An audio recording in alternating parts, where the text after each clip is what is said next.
Kjo pyetje na çon tek tema që ndoshta e nisëm pak më herë, po se çuam deri në fund.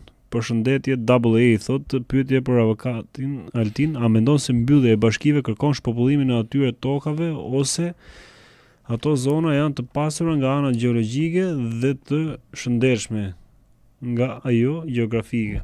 Je i sakt, lutem, po deshe. Patjetër. Je shumë i sakt dhe pjesa e reformës territoriale 2014 synoi pikërisht projekt masiv për shpopullimin e Shqipërisë. Ju kujtoj vetëm një emër, kur mos më harroni atë emër. Ricardo Hausmann. Kjo është mendja më diabolike që do shënohet në historinë e Shqipërisë, që ndërtoi gjithë siç ka qenë Çubullloviçi do konsiderohet dhe Ricardo Hausmann, një çufo nga Venezuela. Ky çufo nga Venezuela ka standardin e Çubullloviçit si think tank, si mendje.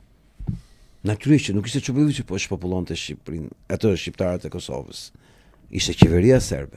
Natyrisht që është familja Soros dhe Dirama që e bën, por mëtet do të ngjelet në histori, emri Çubullloviçi si mendja më djallëzore, më malinje, më diabolike kundër shqiptarëve. Dhe reforma territoriale është konceptuar që në fillim për shpopullimin e Shqipërisë dhe është me faza. Faza e parë është bëjmë 61 bashki. Zhdukim komunat, zhdukim bashkitë e tjera. Faza e dytë është bëjmë 40 bashki. Dhe lejmë zonat pikërisht siç the ti, që Rama u tall dje dhe tha, po na tregojnë historik ta me antikitet, këto budalliqet, jo po janë vrarë, janë bërë. Ai tallet me historinë e Shqipërisë, sepse për të identiteti s'ka asnjë kuptim. Problemi qëndron që kjo reformë territoriale në këndvështrimin tim, në Mgatit dhe Bas nuk do bëhet. Në Mgatit dhe Bas nuk do bëhet. Rama nuk do të gëzojë këtë reformë. Shqipëria do ketë një 100 bashki. Ne do fitojmë të betejë. Do kthehen edhe komunat. Po shon ndryshe nga herë tjera që këtë e thua me kaq bindje. Jo, unë merr të siguri. E para se ish çar partia me 20 bashki. Patronazhistë kanë humbur privilegjet. Ata që mund t'i quajmë oligarkët lokal kanë humbur pushtetin.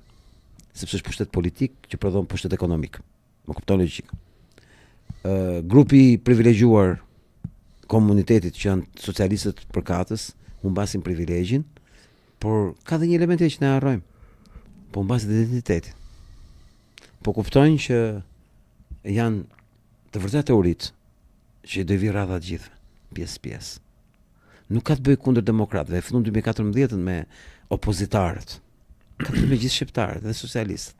Dhe arroganca e Ramës në 2025 ndaj gjithëve preku më shumë socialistë dhe demokratë. Sot po ti je demokrat, kërkon pullosh ke Rama, ke privilegj, nuk ke socialist. Ke parë që çdo demokrat që kërkon të punojë me Rama e bën drejtor. E bën në kryetar bashkie, çfarë se bën? E bën ç'e bën edhe Surën, ç'e bën edhe si harrova. Në kryetar bashkisë Tiranë. Jo, Surën që e bëni shef të inspektoratit, kryespektoratit. Morë këtë gocën Jola, si e kishte kjo. Se vjen emri tash. E bëri shef e turizmit. Ke parasysh se në çfarë niverie pazarësh ndyra ekziston politika shqiptare ku një demokrat thot sa të bëj Berisha pazar me Ramën dhe unë të përdorim nga Berisha që ai të haj bukë Rama, pse mos e bën direkt me Ramën thot ai. Të bëj një pyetje me rastin e Shsurës që më që erdhi kështu, a mund të ketë njerëz tek ajo protestë avokat që kush ngre aq shumë zërin siç e ngriti Sura që ishte ai që sikur bënte. Ta po përgjigje pa marrë fjalin. Sa dush. Ku ti plasi? Dorëzojmë Ramën. Ky është projekti. Le të ketë Që mund bën pazare, që bën pazare, që janë duke bërë pazare për shembull. 1 milion pazare të bësh. Po pyetje do bëjmë se s'ka si vlerë. Po çfarë vlerë? Po pyetje kam përshtypjen që unë një njeri do rregullohet në vetë dhe do i haj mender. Duhet folur. Një njeri, o vlla, një njeri do e bëj këtë gjë, që thua ti, dhe në fund fare do i haj menderin protestës. S'do ketë asnjë efekt protestë. Zero. Pse ti kujton se ka njeri që vjen aty për një tjetër, aty vjen për vetë njerëz tërë. Ai ke pat energji. Kush po vjen se kush foli mikrofon, e kush mban mikrofon, po kush po e plas o burr. Edhe ai që pretendonte se s'vinte për mikrofonit, vi marshim, s'ka problem. Qofse do më ardh. Këto janë pralla, këto janë pretekste, janë kot. S'ka vlerë askush me bëu si dëm. Mender i han atë që thuhet protestës, kush do bëj pazar me protestën. Se s'do ket vlerë fare masi të bëj pazarin. Pse? Se kush e pordhi atë se kush është ai? Kush vlerë ka ai? Çfarë folja ai në emër të protestës? Gjithë do qesh ikre mender ik. Po mund të jetë infiltruar për të shkatruar, për ta keq orientuar protestën. Ma thuaj si do të dëmtoj, jam thuaj. Ata thënë mund të rast në fundit shtunën. Ka pas një informacion që do të prodhoheshe një diversion në marshim. Kam parë 20 burra, s'po t'i them emrat, ma ata që gjithë njefti, nga i pari ke i fundit, që e kanë majtë kontrollat situatë, e kanë menaxhuar më perfekte, dhe nuk guxuan ata që kishin marrë urdhër për të bërë një incident në marshim. Çfarë incidenti bëri? Kaq po të them. Kaq po të them. Nuk guxuan. Edhe pyetja ishte, ja do ta bënin incidentin. Kishin marrë masat që ta neutralizonin për herë të mbasi të ndodhte incidenti. Këta që kujdesen për protestë. Nuk ka ç'a bërë Rama fare. Zero, as Berisha. Zero. Nuk kanë ç'a bëjnë. Nuk e ndalojnë dot këtë frymë, është energji. Pyet avokatin, a e din ai të na thosë se në cilin vend të botës autokrati apo diktatori është larguar duke kërkuar populli këtë me fjalë thotë. Pra me protestën që po thotë kush tha që ne po dalim se duke çfarë veshë Rama se do ikë Rama. Kush e ka thënë këtë gjë? Po pyet, nuk po thotë. Jo, se kemi thënë kur. Ne nuk kemi thënë që do këndojmë. Se çfarë po ndodh. Ne nuk kemi thënë 65 ditësh thonë që Rama burg, Berisha burg edhe ndoshta keq kuptojnë njerëzit që kur këndojmë ne Rama burg, Berisha burg, Rama jep dorëheqjen, do i dhemi veshë Ramës do japi dorëheqjen. Nuk ka thënë njëri këtë gjë. Ne jemi acitur bullet, jemi acit shpërbërje. Ati po i shpërbëhet pushteti çdo ditë, po dobësohet për ditë. Procesi i dobësimit pushtetit ditë është jashtëzakonshëm, është radikal. Po të informoni çdo ditë çfarë ndodh Ramës, do kuptoni që Rama çdo ditë është më i dobët se ditë përpara. Tani mendojeni që ditën e parë që ka ftuar protesta, e deri në shtator, që bën 100 ditë. 10 shtator, diçka e 7 shtator. Ku ishte Rama i 31 majit, ku është me Ramën e 10 shtatorit, po themi. Shumë i dobët. Ne nuk kemi thënë që do rim gjithë jetës duke kënduar. Ne kemi thënë po e dobësojmë Ramën. Po nuk kemi thënë që pas ta dobësojmë Ramën, Rama do ikë vetë. Nuk kemi thënë këtë gjë. Mbase do e gëlltisin mirë mesazhin ton. Bota ta kuptoj që o do heqim ne, o do heqin ata. Ç'është e kosto. Po ta heqim ne, mund të japim shembull të keq në Europë. Po që kemi gjithë simpatinë e Europës.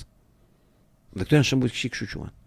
Kur gjithë bota është me ty dhe ti bën një gjë që është e dëmshme për ndërkombëtarët, pra sistemet tyre politike, do të japësh një shembull që do të bërë edhe në vende të tjera, apo? Pra po sikur ta mësojnë këto italianët, grekët. Çfarë është kjo ta mësojnë spanjollët? Që po, dirka populli fiton gjithë simpatinë e botës dhe në fund fare i kputën mes politikanët me dhunë. Çfarë modeli po japim Evropës? Që në Evropë i vetëm mënyrë për të zgjidhur problemet, kjo çeka se Evropa është e verbër. Apo jo? Ti del në mënyrë demokratike s'ka vlerë. Atëherë duhet ta bëjmë me dhunë. Po sikur modeli on tinkurajet, po me paqe do të përgjithmonë, kështu fitohet. Edhe e hajnë ata. Ja me kështu agasër, me beqirash, me kështu gjojnash, me kështu lojnash. Me një cianura, me një bank kriminal, me një atentata, me ndonjë historia, me ndonjë gjë. Ne jemi proces që po prodhojmë ngjarje. Ne jemi një enç valon. Se si do valoj Rama brenda enës, ne nuk e dim. Nuk e dim nëse do futemi kryeministri apo jo. Nuk e dim a do sulmojmë parlamentin apo jo. Nuk e dim nëse do rrim për qefin tonë aty dhe Rama në një moment do azgjësohet, politikisht, fizikisht, nuk e di. Do i bjerë damllaja, do i i friksuar, do arratis, do i plasi një bomb, një skandal. Ne nuk e dim këtë gjë, jemi herët. Për mëse jemi fillim gushtit, 3 gusht. Të kapim mirë shtatorin. Të vinë njerëzit nga puna që bëjnë në turizëm, se ata që bëshin protestën janë gjithë nga Vedipoja në Ksamilva, duke punu, se është periudha verës. Pra, harroni që ju kemi thënë, që duke kënduar në poshtë zyrës Rama, do i dhemi veç Rama do dorëzohet. Se kemi thënë kur të gjë. Po themi që po e dobësojmë. Dhe po kështu do vazhdoni ju? Po nëse dobësimi çon drejt në tretën e finale, dhe ashtu do vazhdojmë. Sa do vazhdojmë? Pse dim se sillen nesërmja. Nuk dim se sillet pas nesërmja. Unë ju thash atëherë për 2 korrikun, profecia vetë përmbushse, që në 2 korrik të hanim. Mu tha që 2 javë para, Altin ne ke gabim. Ne po e tresim. Ai e vërtetoi që unë kisha gabim. Që kur filloi të provokoj akte dhune. Ti e di që ka ardhur letër Ramës nga ambasada amerikane? Jo. Çfarë letër? Kujdes mos provokoni protestuesit me dhunë. Kujdes mos provokoni, ka thënë dhe ambasada gjermane. Po amerikanët kanë thënë me letër zyrtare. Kujdes mos provokoni protestuesit me dhunë.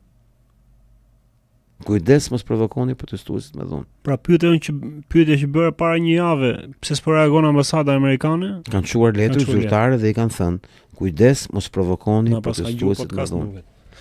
Pra, shkurt muhabeti, Rama po tretet brenda zyres vet.